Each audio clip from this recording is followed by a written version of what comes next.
কুলুবুল মুমিনিন আরশে আল্লাহ, মুমিনের দিল আল্লাহর আরশ। একজন মুমিন বান্দাই সে নিজেই জিন্দা কাবা, তিনি আল্লাহর হাকিকি আরশ। আর আনুষ্ঠানিকতায় সৌদি আরবের মক্কা শরীফে যে অবস্থিত মসজিদুল হেরেম, সেটা মেজাজি কাবা। সেখানে আল্লাহ সেফাত রূপে আছেন, গুণাবলী রূপে আছেন, জাত রূপে আছেন আল্লাহ রব্বুল আলামিন মুমিনের কলবে, সবিরিনের কলবে, মুহসিনিনের কলবে, মুত্তাকির কলবে এবং তাদের সাথে। তাই নবীগণ আসল কাবা, রসুলগণ আল্লাহর হাকিকি কাবা, আল্লাহর ওলিগণ আল্লাহর হাকিকি কাবা। এবং নিম্ন স্তরের সব জায়গায় যায় আপনি ধোঁকা খাবেন, আপনি হয়রানির শিকার হবেন এবং আপনাকে ইনসাফ দেবে না। ইনসাফ দিতে গেলেও দেখব কোন দল করো, কোন দলের লোক, কোন ইয়ের লোক। যে পরিস্থিতি হয়েছে এখন, শুধু নামের মধ্যে ইসলাম রয়ে গেছে, আমাদের স্বভাব চরিত্রের মধ্যে ইসলাম নাই। তাই আপনি সুফিবাদ মানেন চাই না মানেন, এতে সুফিবাদের কিছুই আসে যায় না। কারণ মানুষের দৈহিক মৃত্যু যতদিন থাকবে ততদিন আধ্যাত্মবাদকে কেউ মেরে ফেলতে পারবে না। এই মারেফতকে, সুফিবাদকে কেউ মেরে ফেলতে পারবে না যতদিন পর্যন্ত মানুষের দৈহিক মৃত্যু থাকবে।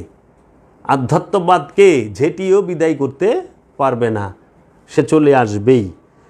কারণ এটা এমনই এক জিনিস যা কেউ ঝেঁটিয়ে চিরবিদায় করে দিতে চাইলেও আবার আপন ঘরেই বুমেরাঙের মতো ফিরে আসবে। বুমেরাং একটা মানে এই কুনোয়ের মতো। এটা আপনারা ইউটিউবে সার্চ দিয়ে দিলেই বুঝতে পারবেন, বুমেরাং লেখে। এখন এই মারেফত, কেন মারেফত রাজ্যে যাইতে হবে? মারেফত কি?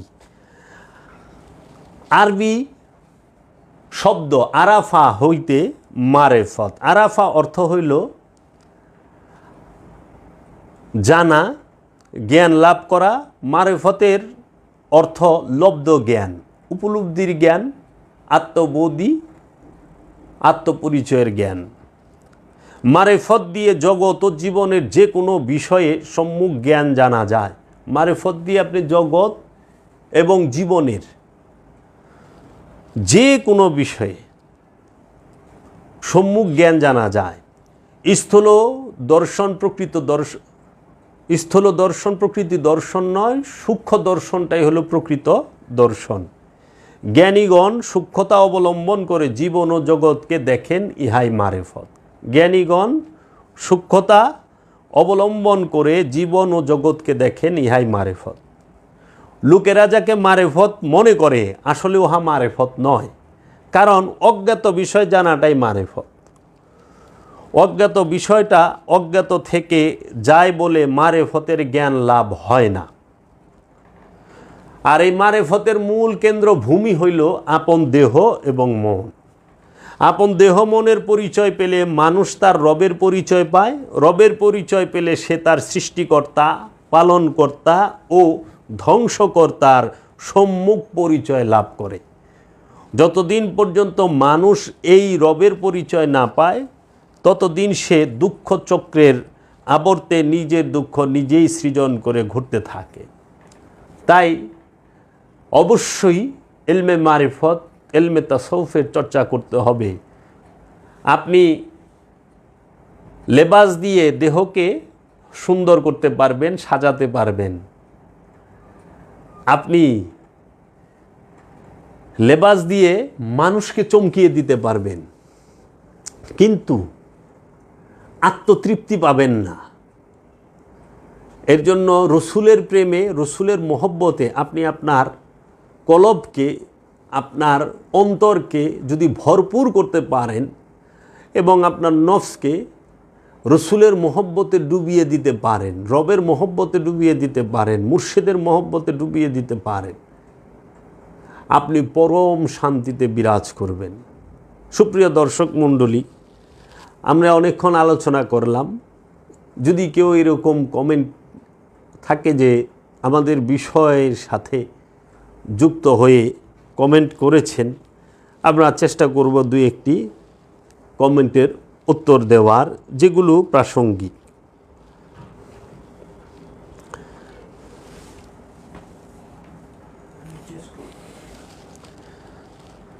আমরা যে লাইভে আছি সময় কতক্ষণ হইল? 1 ঘন্টা 13 মিনিট ধরে। এখানে অনেক প্রশ্ন এসেছেন।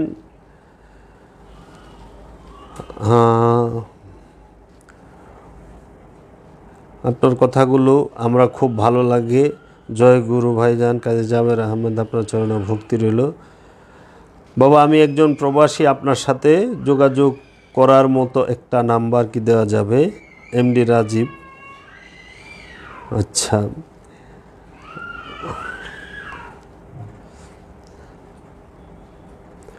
সূরা সাবার 46 নম্বর আয়াতে সালাতের কথা নেই। আচ্ছা, এটা করেছেন শাহিদ সিবিসি। আসলে আপনি যদি একটু সূরা সাবায় খেয়াল করেন, সেখানে বলতেছেন রব্বুল আলামিন, তোমরা আল্লাহর জন্য দাঁড়াও, প্রথমে জোড়া জোড়ায়, তারপরে একা একা। এখন আপনি যদি বলেন যে এই আয়াতে সালাতের কথা নেই, সারা পৃথিবীর যত আলেম উলামা ইকরাম আছেন তাহারা এই যে আল্লাহর জন্য দাঁড়ানো এইটা বলতে সলাৎকেই তারা বুঝিয়েছেন, বোঝানোর চেষ্টা করেছেন। কিন্তু আমি স্পষ্টভাবে হুবহুব অর্থটা আমার ওই আলোচনায় বলে দিছি, তোমরা আল্লাহর জন্য দাঁড়াও, প্রথমে জোড়ায় জোড়ায়, তারপরে একা একা। তো জোড়ায় জোড়ায় এবং একা একা যে দাঁড়াইতে হয় আল্লাহর জন্য, আমরা সলাৎ করি তো রবের দিদারের জন্য। আল্লাহ রব্বুল আলামিনের দিদার লাভ সলাৎ ছাড়া অন্য কোনো উপায়ে করা যায় কিনা এটা আপনি একটু গবেষণা করে দেখবেন। আর আমরা সলাতে দাঁড়াই রবের দিদার লাভের জন্য, এবং দায়মি সলাৎটাও বছরের পর বছর আমরা করি আল্লাহ রব্বুল আলামিনের দিদার লাভের জন্য। ধন্যবাদ আপনাকে সুন্দর প্রশ্ন করার জন্য।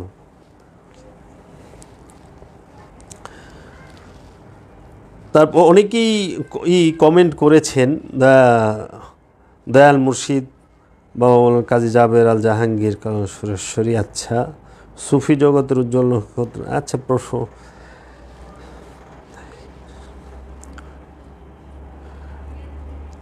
যাই হোক, এখানে প্রশ্ন ওইরকম নাই। যাক, এখন আপনাদের সামনে আমি একটু কথা বলি। সেটি হইল, আনুষ্ঠানিক ধর্ম পালনের মধ্যে যত সুন্দর এবং পরিপূর্ণ রূপই থাক না কেন, উহা হইল আইন তথা সৈনিক ধর্ম। আইনের ভেতর আনুষ্ঠানিক ধর্ম পালনের সুন্দরতম সামাজিক শৃঙ্খলা পেতে পারি এবং পেতে পারি সুন্দরতম নৈতিক আদর্শ। কিন্তু প্রেম কখনোই পাওয়া যায় না, কারণ আইন প্রেমকে সহ্য করে না। ঠিক তেমনি প্রেমের ভেতর আত্মহুতি দেবার বৈচিত্র্য পেতে পারি, কিন্তু আইন কখনোই পেতে পারি না। প্রেমের ভেতর জোর করে আইনকে ঢোকানোই যায় না। যেই মুহূর্তে এমনি করলে প্রেম হয় আর অমনি করলে প্রেম হয় না বলা হয়, সেই মুহূর্তে প্রেম সেখান থেকে বিদায় গ্রহণ করে। তাই আইনের যেখানে আপনি সুন্দর একটি কবর দেখতে পাবেন, ঠিক সেখান থেকেই দেখতে পাবেন প্রেমের আরম্ভ। কারণ প্রেম কোনো দিনও বাধা ধরা রেল লাইনের উপর দিয়ে চলে না এবং চলতে পারে না। লাইলির রাস্তার কুকুরের গায়ে মজনু লাইলির গন্ধ পাচ্ছে, তাই কুকুরকে চুমু খাওয়া যায়, এটা আইন কোনো দিনও মানতে পারে না। হজরত মুহাম্মদ সাল্লাল্লাহু আলাইহি ওয়াসাল্লাম একটি যুদ্ধে তাহার দান্দান মুবারক শহীদ হয়েছে, ভেঙে গেছে বলে সব মুসলমানেরই দাঁত ভেঙে ফেলতে হবে, এটা আইন কখনোই গ্রহণ করতে পারে না। সুতরাং প্রেমের বাজারে আইনের পণ্য জোর করে বিক্রি করাটা অন্যায় নয় কি? আইনের আনুষ্ঠানিকতার সৌন্দর্য অন্য স্থানে কি ভালো মানায় না? যেমন বনের পশুকে বনে মানায় আর শিশুকে মানায় মায়ের কুলে। আমাদের সমাজে বর্তমানে আমরা দেখি যে মাজারগুলোতে পাগলদের নাচানাচি করবার গণতান্ত্রিক অধিকারটা কেন হরণ করে নিচ্ছেন? যদি কিছু শ্রদ্ধেয় ভাইদের কাছে এই আবোল তাবোল নাচানাচি মোটেই ভালো লাগার কথা না, ভণ্ডামি করা হচ্ছে বলে মনে হবে। বেদে বিন বাজালে সব জাতের সাপ কিন্তু ফনা তুলে নাচে না। জাতি সাপের সামনে বিন বাজালেই আর কথা নেই। ছোট মুখটাকে 10 গুণ ফুলিয়ে জজবায় আত্মহারা হয়ে নাচতে থাকে। এখন কেউ যদি জাতি সাপকে প্রশ্ন করে যে বেদে বিন বাজায়, তাতে তুই কেন ফনা তুলে নাচিস? এই প্রশ্নের উত্তর নেই, কারণ প্রশ্নের শেষ যেখানে সেখানেই তো প্রেম। আবার ধরা সাপ, ওই যে আমরা করি ভোরা সাপ বলা হয়, হ্যাঁ, গ্রাম এলাকায় মাইটা সাপও কয়। ভোরা সাপের সামনে যদি আপনি সারাদিনও বিন বাজান, সে ফোনে তোলা নাচবে না। নাচা তো দূরে থাক, বরং বিরক্ত হয়ে পালিয়ে যেতে চাইবে। শ্রেণীতে এরা সবাই সাপ, কিন্তু চরিত্রের বিশ্লেষণে আকাশ পাতাল প্রভেদ। সেই রকম কি একই শ্রেণীর মানুষের মধ্যে এরকম আকাশ পাতাল প্রভেদ, ভিন্নতা আমরা পাই না? এই ভিন্নতা সর্বশক্তিমান আল্লাহরই সৃষ্টি। তাই আপনি কাকে দোষারোপ করতে যাবেন? এই বৈচিত্র্যের লীলা খেলায় তো তারাই খেলে, তাই আপনি কাকে গালমন্দ করবেন? তো কাজেই এই ধরা সাপের কপালে ফোনা আল্লাহ দেয় নাই। এন ধরা সাপ পলাইব। যদি আপনি বলেন মোনাবাইদা 1 তারের বিনে হয়তো শুনতেছে না, 16 তারের বিন বাজাও। 16 তারের বিন বাজাইলে হয়তো বুড়া সাপ বুবা জবানেই কইব যে আরে 100 তারের বিন বাজাইলেও আমার ফোনা তো উঠবো না। কি রে, আল্লাহ আমারে জন্মের আগে তকদিরে ফোনা দেয় নাই, তা আমার ফোনা তুলুম কেমনে? যাদের তকদিরে আল্লাহ জন্মের আগেই ওলি আল্লাহ রাখেন নাই, তারা ওলি আল্লাহর কাছে যাবেন কিভাবে? যাদের তকদিরে আল্লাহ রব্বুল আলামিন জন্মের আগেই সিলমোহর মাইরা থইছে, কলবের মধ্যে, কানের মধ্যে, চোখে পর্দা দিয়া রাখছে যে এ বুঝবে না, তাকে বুঝাবেন কি করে? সম্ভব না বোঝানো। তাই আপনারা যদি একটু খেয়াল করেন যে তকদিরের এমন এক শক্তি, এটা বাতাসের থেকেও চিকুন। তকদির, সেটাকে ধ্বংস করা মানুষের পক্ষে সম্ভব হয় না। এই তকদির এত শক্তিশালী যে একটা পারমাণবিক বোমা মেরে একটা দেশ, একটি শহর ধ্বংস করে দেওয়া যায়, কিন্তু একটি তকদির পাল্টানো যায় না, ধ্বংস করা যায় না। তকদির এত শক্তিশালী। তাই আল্লাহ বলেছেন অমাইয়ুদিল হুফালা তাজিদাল্লাহু ওয়ালিয়াম মুরশেদা। আমি যাকে জন্মের আগেই পথভ্রষ্ট এবং বিপথগামী করেছি, তার জন্য রাখি নাই কোনো অলি, কোনো মুর্শিদ। অলি মুর্শিদ সে পাবে না। তো আজকে যাহারা আনুষ্ঠানিকতা পালন করেই তৃপ্তির ঢেকুর তুলতেছেন, তাহারা একটু খেয়াল করেন যে এই আনুষ্ঠানিকতাই কি সব কিছুর মূল? দেখুন, প্রত্যেকটা জিনিসের 2টা দিক। আল্লাহ শয়তানের কথা কোরআনে 65 বার বলছে। এই শয়তান থাকার স্থান জিন আর মানুষের অন্তর, জিন আর মানুষের অন্তর ব্যতীত শয়তানের থাকার স্থান আল্লাহ রব্বুল আলামিন এই সৃষ্টি জগতে কোথাও দেয় নাই। সমগ্র সৃষ্টি জগৎ তৌহিদে বাস করে। আসমান, জমিন, লৌহ কলম যাহা কিছু আছে, চাঁদ, সূরজ, গ্রহ, তারা, নক্ষত্র, প্রাণী জগৎ, সমস্ত কিছু, শুধু 2টা প্রাণী, জিন আর ইনসান তৌহিদে বাস করে না। সীমিত স্বাধীন ইচ্ছা শক্তি তাদেরকে দেওয়া হয়েছে।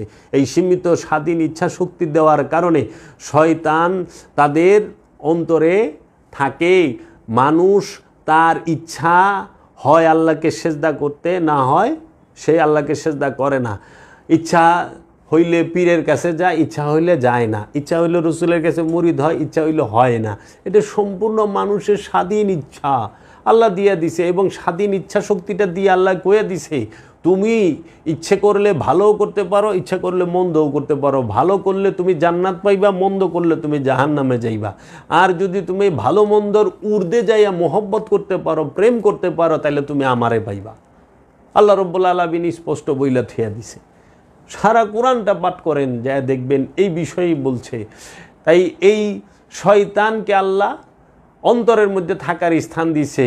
সূরা নাসের মধ্যে আল্লাহ বলছে কি মিন শাররিল ওয়াসওয়াসিল খান্নাস আল্লাযী ইউওয়াসউইসু ফি সুদুরিন নাস মিনাল জিন্নাতি ওয়ান নাস। আল্লাহ জিন এবং মানুষের অন্তরের মধ্যে মাকামে সুদূরের মধ্যে শয়তানকে স্থান দিয়ে দিছে। শয়তান খালি ওই মাকামে সুদূরে বইয়া, মনের মধ্যে বইয়া, অন্তরে বইয়া, কলবে বইয়া ওয়াসওয়াসা দিব। কলবের ওয়াসওয়াসা দিলেই সে হাত পা দিয়ে সমস্ত কর্ম করব, শয়তানি কর্ম।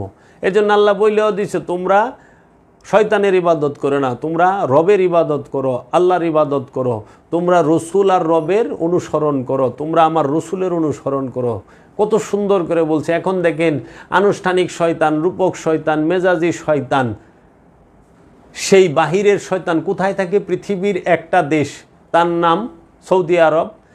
সেই সৌদি আরবের একটা নগরী, তার নাম মক্কা। মক্কার মধ্যে একটা স্থান, তার নাম মিনা। এই মিনার মধ্যে বড় শয়তান, মেজু শয়তান, ছোট শয়তান, তিনটা খাম্বা, এই ইট মানে পাথর, বালি, সিমেন্ট, রড দিয়া এই মোটা কইরা বানায় রাখছে খাড়া করে। বড় শয়তান, মেজু শয়তান, ছোট শয়তান, এই তিন শয়তান সৌদি আরবের মক্কা নগরীর মিনায় অবস্থান করে। বাহিরের শয়তান, এই বাহিরের শয়তান রে সারা পৃথিবীর 157টা মুসলিম রাষ্ট্রের হাজি সাহেবরা যাইয়া 60টা করে করিলে দুমদারাক্কা ফেঁকে। অনেকে জোশের ঠেলায় জুতাও ফেঁকা মারে। আবার এই শয়তানরে করি ফেঁকবার যায় জোশের ঠেলা পায়ের তলে পইরা অনেক মানুষ মারা যায়। কিন্তু প্রশ্ন হইল এইখানে একটা, যে ওই শয়তান কি ওইখানে এই 157টা মুসলমান রাষ্ট্রের মুসলমানদের পাত্তর কাউনের লেগে দাঁড়ায় রয়েছে? মানুষ মারতে স্যার দাঁড়াই রয়েছে। আচ্ছা, এই শয়তানকে কে বানাইলো? ইট বালি সিমেন্ট রড দিয়া। তো ইট বালি সিমেন্ট রড পানি এগুলো সবই তো তৌহিদে বাস করে, ওগুলোর মধ্যেও তো শয়তান নাই। আর শয়তান বাস করে কলবে। ওই তিনটা খাম্বার মধ্যে কি কলব আছে? ওই তিনটা পাকা পিলারের মধ্যে বড় শয়তান, মেজু শয়তান, ছোট শয়তানের মধ্যে কলব আছে না? প্রকারান্তরে আমরা দেখতে পাচ্ছি যে মেজাজি হাজিগঞ্জে গেছেন 157 দেশের থেকে বড় বড় ধনী মানুষগুলো, এই যারা গেছেন তাদের অন্তরে হাকিকি শয়তান বয়ে রয়েছে। মেজাজি হাজি হাকিকি শয়তানকে তার কলব তথা অন্তরের মধ্যে নিয়া তারা মেজাজি শয়তানরে মেজাজি পাথর মারতেছে, বুঝিয়ে দেবার জন্য যে দেখো তোমরা রূপক শয়তান, আনুষ্ঠানিক শয়তান, মেজাজি শয়তানকে যতখানি ঘৃণা করো, পাথর নিক্ষেপ করতেছ, ঠিক হৃদয়ের শয়তানকে এরকম ঘৃণা করো। হাকিকি পাথর মাইরা মুর্শিদের ধ্যানে মোরাকাবা মুশাহেদার মাধ্যমে এই শয়তানকে নিজের কলব হইতে তাড়াইয়া দাও, সরাইয়া দাও।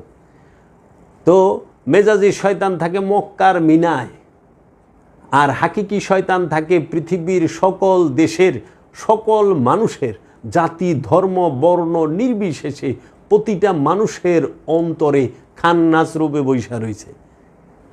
জাতি ধর্ম বর্ণ নির্বিশেষে সকল দেশের সকল মানুষের, সে আসমানে থাক জমিনে থাক চাই যে জায়গায় থাক, প্রতিটা মানুষের অন্তরে শয়তান জড়ো হইয়া বৈশা রয়েছে। এর জন্য শয়তান কখনো মক্কার মিনাতে থাকে না, ওইটা আনুষ্ঠানিক শয়তান, রূপক শয়তান, মেজাজি শয়তান। ওই বাথরুমে শয়তান থাকে না, ওই আপনার গাব গাছের তলে, বট গাছের তলে, ইজল গাছের তলে, হ্যাঁ, তাল গাছের মধ্যে শয়তান থাকে না। গ্রামে যেরকম বট গাছের নিচে শয়তান থাকে, হ্যাঁ, ইজল গাছের নিচে থাকে, তাল গাছের নিচে থাকে, গাব গাছের নিচে ভূত থাকে কয়, বাথরুমে থাকে মৌলবী সাবরা কয়। কিন্তু না, শয়তান থাকার স্থানে একমাত্র জিন আর ইনসানের কলবে, অন্তরে, হৃদয়ে, অন্তরের সাথে শয়তান মিশা থাকে। এই শিক্ষা যেই পর্যন্ত মানুষ বুঝতে না পারবে যে ওই পাথরের শয়তানরে, আনুষ্ঠানিক শয়তানকে মক্কায় যায় পাথর মাইরা খুশ, দেশে আইলে আবার শয়তানি শুরু হয়ে যায়। কিরে শয়তান রে না পাথর মাইরে আইলাম, মিনায় শয়তান রে পাথর মাইরা দুম্বা জব কইরা মাথা নাইরা কইরা আয়া বললাম। এই কুরবানি করে মাথা নাড়া করার উদ্দেশ্য কি? কুরবানি করে মাথা নাড়া করার উদ্দেশ্য হইল যে আমার মাথা মন মগজে যত কুবুদ্ধি আছে সব চাইছে ফালাই দিয়ে গেলাম, এইটা হইল হাকিকত। এর জন্য মেজাজি হিসেবে, আনুষ্ঠানিক হিসেবে মাথার চুল মুন্ডন করে, মাথা ন্যাড়া করে, কইরা আইছে, আয়াই দেহি আয় হায় রে মাশাল্লাহ, হ্যাঁ উমরা করেন আর হজ করেন, আয়াই তো শয়তানি শুরু করে দেন। তাহলে কি শয়তান খেদাইছেন কলবের থেকে? না, অনুষ্ঠান পালন করে আইছেন। আয়া নাম দিলেন আল হজ। নমাজ পড়লে আবার কন্যা নামাজি আব্দুল কুদ্দুস, কুরবানি করলে কন্যা কুরবানিওয়ালা আব্দুল কুদ্দুস, জাকাত দিলে কন্যা জাকাতওয়ালা আব্দুল কুদ্দুস, সৎকর্মশীল আব্দুল কুদ্দুস, এটাও কন্যা। 30টা রোজা করেন রোজাদার আব্দুল কুদ্দুস, এটাও কন্যা। দানবীর আব্দুল কুদ্দুস কন্যা, কন কি হাজি আব্দুল কুদ্দুস। তো এর কারণ মাথায় ধরে না, বুঝতে পারি না, বুঝে আসে না। মানুষ কবে মূল সত্যকে হৃদয়ে ধারণ করবে? কাবারও ঠিক আল্লাহ কোরআনে বলছে, আমি মুমিনদের সাথে থাকি। ইন্নাল্লাহ মা সাবিরিন, নিশ্চয় আমি আল্লাহ ধৈর্যশীলের সাথে আছি। ইন্নাল্লাহ মা আল মুমিনিন, নিশ্চয় আমি আল্লাহ মুমিনের সাথে আছি। নিশ্চয়ই আমি আল্লাহ মুহসিনিনের সাথে আছি। নিশ্চয়ই আমি আল্লাহ মুত্তাকির সাথে আছি। মুমিন, মুহসিনিন, মুত্তাকি, সাবিরিন, এই 4 জনের সাথে আল্লাহ থাকে। আল্লাহ রসুল বলছে কুলুবুল মুমিনিন আরশে আল্লাহ, মুমিনের দিল আল্লাহর আরশ। একজন মুমিন বান্দাই সে নিজেই জিন্দা কাবা, তিনি আল্লাহর হাকিকি আরশ। আর আনুষ্ঠানিকতায় সৌদি আরবের মক্কা শরীফে যে অবস্থিত মসজিদুল হেরেম, সেটা মেজাজি কাবা। সেখানে আল্লাহ সেফাত রূপে আছেন, গুণাবলী রূপে আছেন, জাত রূপে আছেন আল্লাহ রব্বুল আলামিন। মুমিনের কলবে, সাবিরিনের কলবে, মুহসিনিনের কলবে, মুত্তাকির কলবে এবং তাদের সাথে। তাই নবীগণ আসল কাবা, রসুলগণ আল্লাহর হাকিকি কাবা, আল্লাহর ওলিগণ আল্লাহর হাকিকি কাবা। এবং এই পৃথিবীতে সকল ধর্মের, জাতি ধর্ম বর্ণ নির্বিশেষে যত পবিত্র মানুষ আছেন, মুমিন ব্যক্তি আছেন, সবাই আল্লাহর হাকিকি কাবা। তাই আমরা এই সলাতের, সিয়ামের, হজের, কুরবানির এবং জাকাতের ভিতরের বিষয়গুলো বোঝার চেষ্টা করি। যেরকম কুরবানিতে বনের পশু জব করলেন, বনের পশুকে দৈরাইনা জব করলেন, কিন্তু কোরআন বলছে মনের পশু মানে আশা, আকাঙ্ক্ষা, কামনা, বাসনা, লোভ, লালসা, এই ষড়রিপু নামক যে ভয়ঙ্কর পশু প্রতিটা মানুষের মনে বসে আছে, এই পশুকে ধৈরাই না তার গলায় ছুরি চালানো, তার জিহ্বাগুলো কেটে দেওয়া। তা না করে আমরা মূল ধৈর্য নিছি, গাবতলির হাট থেকে গরু আইনা জব করলে আমাদের কুরবানি হয়ে গেল। এটাও কুরবানি, এটা আনুষ্ঠানিকতা। এই অনুষ্ঠানটা বুঝিয়ে দেয় যে যেইভাবে তুমি একটা কি করো, গরু কিনা আনো, আসতে চায় না, তাকে যখন জবাই করতে যাও হাত পা বাঁধার পরে সে জবাই হইতে চায় না, সে ছটপট করে, ডাকাডাকি করে, ছোটাছুটি করে, সে বল প্রয়োগ করে। ঠিক আমার মনের কামনা, বাসনা, ইচ্ছাগুলো এই রকম জবে হইতে চায় না, কুরবানি হইতে চায় না। তাই এই পশুটা যেভাবে জোর করে ধরে জবাই করতে হয়, ঠিক নিজের ইচ্ছার গলায়, নিজের কামনা বাসনা রিপুর গলায় এইভাবে জোর করে মুর্শিদের কাছ থেকে এই খান্নাসরূপী শয়তানের জিহ্বাগুলোকে কেটে দেবার হাতিয়ার, অস্ত্রটা নিয়ে এই মনের পশুটাকে জব করতে হয়। তাই কাজী নজরুল বলছেন, মনের পশুকে করো জবাই, পশুরা বাঁচে, বাঁচে সবাই। আগে মনের পশু জব করি, পরে আমার কাছে যদি বনের পশুটা জবাই হয়, সেও ধন্য, আমিও ধন্য। তাই আল্লাহ কোরআনে বলছে, কুরবানির পশুর রক্ত ও মাংস আল্লাহর দরবারে পৌঁছায় না, আল্লাহর দরবারে পৌঁছায় তোমার মনের তাকুয়া। যে তাকুয়া কি? যে খোদা ভীরু, আল্লাহকে ভয় করা। সেটা কি? মানুষ যে কোনো পাপ কর্ম করতে গেলে সর্বপ্রথম আল্লাহকে ভয় করবে। এই আল্লাহকে ভয় করলেই সে আর পাপ করতে পারবে না। পাপ করতে গেলেই সে ভয় করবে। আর এখন হইছে কি জানেন, এখন পাপ করে কইরা আবার অহংকার করে। এখন কয় আল্লাহকে ভয় করো, কেমনে ভয় করবা? আল্লাহকে ঢাকা, আরে আল্লাহরে ভয় কইরা ইবাদত করবার কথা নাই। আল্লাহ কইছে আমাকে মোহব্বত করে আমার দাসত্ব করো। আর আল্লাহ রাব্বুল আলামিন বলছেন, তুমি অপরাধ করতে গিয়ে আমাকে ভয় করো। অপরাধ করতে গেলে আল্লাহকে ভয় করতে বলছে, আর ইবাদত করতে গেলে আল্লাহকে মহব্বত করতে বলছে। সমস্যাটা হইলে এখানে চেঞ্জ করে দিছে, মানুষকে বুঝাইতে মানুষ বুঝতে পারে না। অপরাধ করতে গেলে আল্লাহকে ভয় করেন, যে কোনো অপকর্ম করতে গেলে আল্লাহকে ভয় করেন, আর যে কোনো প্রকার ইবাদত করতে গেলে আল্লাহকে মহব্বত করেন, রসুলকে মহব্বত করেন। রসুলের মহব্বত করলেই আমরা মুক্তি পাব। তাই দেখেন কারবালার প্রান্তরে তাহারা অপরাধ করতে যায়া, আওলাদের রসুলদের গলা কাটতে যায়া তারা ভয় করে নাই, তারা ধ্বংস। আর ইবাদতের বেলায় তারা আল্লাহর মহব্বতও করতে পারে নাই, কিন্তু দাসত্ব করতে যায়া রবের মহব্বতে মাওলা হুসাইন জীবন দিয়া দিছে, সপরিবারে শাহাদাত বরণ করছে। দেখেন, তাই প্রেম যদি জানলা দিয়া ঢুকে ভয় দরজা দিয়া পলায়, আর ভয় যদি দরজা দিয়া ঢুকে প্রেম জানলা দিয়া পলায়।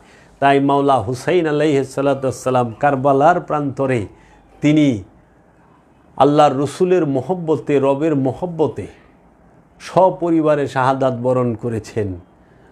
তার থেকে এবং তার সঙ্গীদের থেকে ভয় দূরীভূত হয়ে গেছে, কারণ প্রেমের যেখানে স্থান ওইখানে ভয়ের স্থান নাই।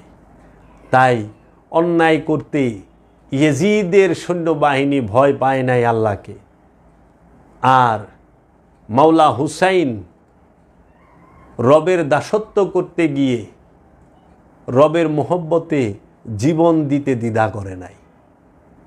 তাই আমরা যেন হুসাইনি মুসলমান হইতে পারি, মাওলা হুসাইনকে, মাওলা আলী করমাল্লাহু ওয়াজহুকে, পাক পাঞ্জাতন 12 ইমাম 14 মাসুমকে এবং আল্লাহর নবী আল্লাহর রসুল রাহমাতুল লিল আলামিনকে আমরা মহব্বত করতে পারি। সেই সাথে পৃথিবীতে যত ওলি আল্লাহ আছেন বর্তমান সময়ে এবং পূর্বে চলে গেছেন, সবাইকে যেন ভালোবাসতে পারি, এই ফরিয়াদ রেখে আমি এখানেই রাখলাম। আর আজকে 12 তারিখ আমাদের এই অনুষ্ঠান। দেখেন, আমার কাছে যদি কেউ দুনিয়া বিষয়ে জানতে চান, সেই বিষয়টা আমি সর্বক্ষণ আল্লাহর ওলিদেরকে, আল্লাহর নবী ও রসুলদেরকে এবং আল্লাহর কিতাব আল কোরআন, এই জ্ঞান গবেষণা এবং মুরাকাবা মুশাহেদা করতে পছন্দ করি এবং এই বিষয়ে আমি কথাবার্তা বলতেও পছন্দ করি। অন্য কোনো বিষয় আমার ওই রকম কোনো ভালো নাই। তো কাজেই দুনিয়াবি বিষয়টা আমি একটু এড়াইয়াই চলি, কারণ দুনিয়ার পৃথিবী এক না, এটাও জানতে হবে। পরবর্তীতে আমরা পৃথিবী এবং দুনিয়া সম্পর্কে আলোচনা করব। পৃথিবীতে বাস করছে আল্লাহর নবী রসুলরা, কিন্তু দুনিয়াতে বাস করেন নাই। আবার আবু জেহেল, আবু লাহাব, কাফেরেরা দুনিয়াতে বাস করছে এবং পৃথিবীতেও বাস করছে। তো এর জন্য নবী রসুল আউলিয়া উলিয়া কেরাম পৃথিবীতে বাস করে, দুনিয়ায় বাস করে না, তারা দুনিয়াদার নয়। তাই আমরা যেন সত্য এবং সঠিক পথে চলতে পারি, ওলিয়া কামেলের হাত ধরে মুরাকাবা মুশাহেদা করে দায়েমি সলাতের মাধ্যমে নিজের আত্মপরিচয় লাভ করতে পারি। এখানেই রাখলাম। মুর্শিদ সহায় হোক, দয়াল মুর্শিদ।